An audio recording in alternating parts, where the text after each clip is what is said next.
Welcome back, degenerates, to Place Your Bets. I'm Tyler James. He's the one and only Eric Hansen.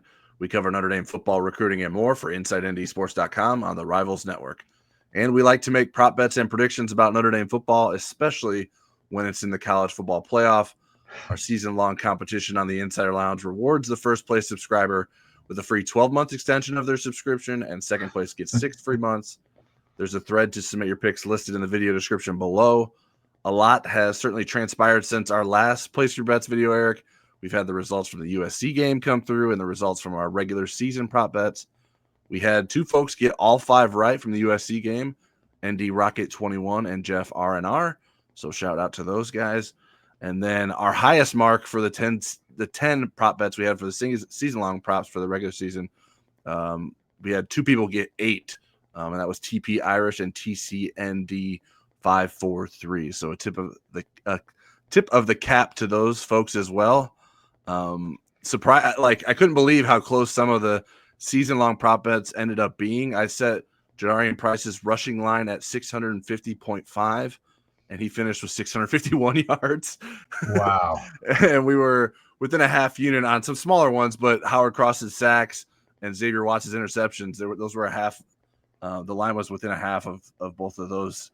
I think Cross with 4 sacks and Watts with 5 sacks, and I think the line was 5.5 interceptions and 4.5 sacks for Cross. So I promise I do not have a Ouija board. I just got pretty lucky with some of those, but so it's kind of cool to see how some of those predictions or the lines were well set, and then of course there were some that were way off, but I wouldn't dare mention them and embarrass myself here. So after all that, Jimmy J1 has jumped into sole possession of first place with 44 correct bets this season.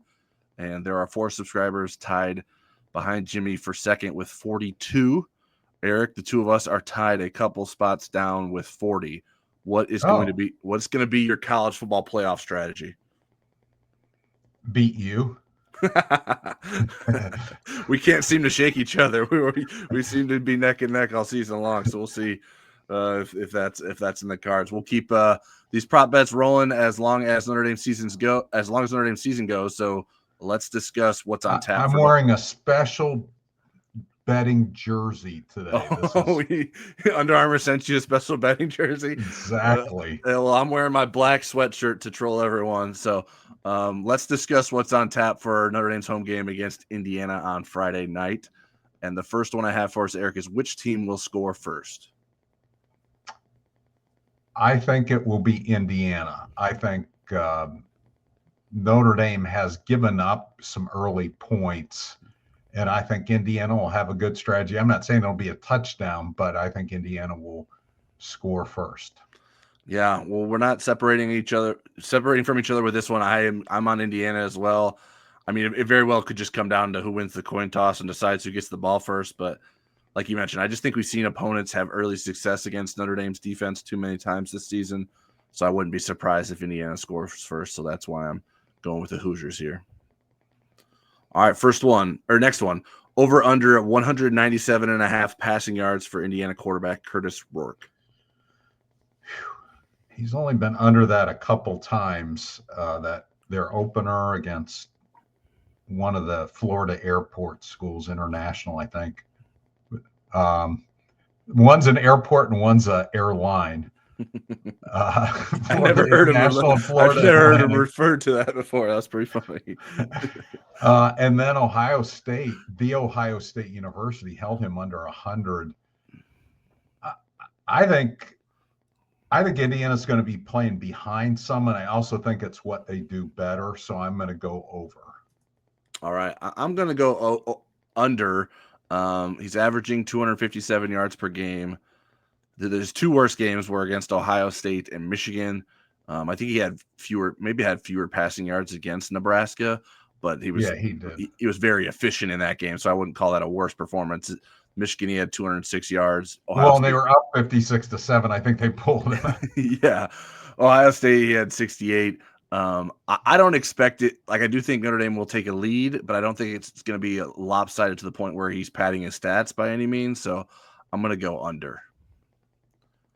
All right, which team will force the first turnover? I've given us Notre Dame or Indiana, or If you think there will be no turnovers, you can go with neither. I'm going to go with Notre Dame here. They're both good at forcing turnovers. They're both good at turnover margin, number 2, number 4. But Notre Dame has been really good in October, November. So I'm going to go with the Irish there. And I think they're just more wired for it this game. Yeah, I agree. I like that Notre Dame has been on this kind of stage and dealt with this kind of pressure more often than Indiana, and that could show up in this game, sort of like we saw with Navy or Army, and not to compare Indiana to those teams, but I do think that Indiana's walking into new depths with this kind of game, and so that could lead to an early turnover.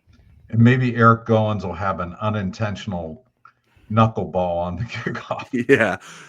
All right, next one. Over under 2.5 sacks for Notre Dame's defense. Indiana's offensive line isn't bad, but they really struggled against Ohio State. I don't think Notre Dame is as good as Ohio State's defensive line, but with Howard Cross back, they're a lot closer to that. So I'm going to go over. Yeah, I'm in agreement. Not only was he sacked 5 times by Ohio State, but he was sacked 4 times by Michigan. Notre Dame averages 2.5 per game, so this is right on Notre Dame's average. The line is. I really think this is going to be a telling statistic in the game. I think Notre Dame needs to pressure Rourke, and will find ways to do so. So I'm going over. All right, next one. Which one of these 3 Notre Dame players will have the longest rush? Jeremiyah Love, Jadarian Price, or Riley Leonard? I think the way IU will set up defensively is going to give Riley Leonard more opportunities to have long runs in the running game. And I'm going to go with Riley Leonard. All right. Well, I thought I was going against the grain by going with Jadarian Price. So I think we're taking not the odds-on favorite with Jeremiyah Love. I just think there's enough of a concern that maybe he's not 100% healthy, and maybe that limits his breakaway burst, dealing with the knee issue. I still expect to see plenty of Jeremiyah Love, but I'm going to go with Jadarian Price, who's had plenty of long runs of his own. And I think there's a chance that Indiana loads the box, and if you just get through that first line of defense, it can open up for some big opportunities for long runs that maybe someone like Price can take advantage of. I would load the box if I were Indiana. Absolutely. I think that's their best strategy. All right, our fun one for the week. Will Mark Cuban make it to the game? I'm going to say no. I think he certainly could find his way in, but I think he doesn't want to be cold, and he doesn't want to sit with the Notre Dame people in the luxury boxes. I'm going to go with yes. The Dallas Mavericks don't have a game. And maybe you checked on that. Awesome. And this is one that doesn't even count. I love it. Doesn't even count. I want to have a little bit of info to make it somewhat entertaining, but maybe he can take a break from arguing on social media and get to the game. So I think you should have had one on here of guessing the color of the jerseys. I don't want anyone to be throwing anything back in our face for that, so I'm not making any bold statements there, unless you want to make that on your own. No, I'm not going to do that. All right. Well, I got asked about it in my live chat. And they didn't pin you down to make a prediction? Well, they can't come back at me. That's the thing. I said you could try, and I predicted what the media would wear. All right. Well, I'm pinning you down for a final score prediction for Notre Dame, Indiana. I'm going to go Notre Dame 27 and Indiana 20, which means either a missed extra point or 2 field goals for Mitch Jeter. All right. I am not comfortable enough to put field goals in my score predictions yet. So I went with Notre Dame 28, Indiana 17. I think, as I mentioned earlier, I don't think it's going to be lopsided by any means. I think probably a pretty close first half. Notre Dame will pull away a little bit. And I think Indiana, though it's had success as a red zone scoring offense, will maybe be able to move the ball, but run into some issues trying to convert in the red zone against the Irish on Friday night. All right. Well, that is it for Place Your Bets. Best of luck with your predictions. Enjoy a special Friday night of college football, and we'll talk to you after the game.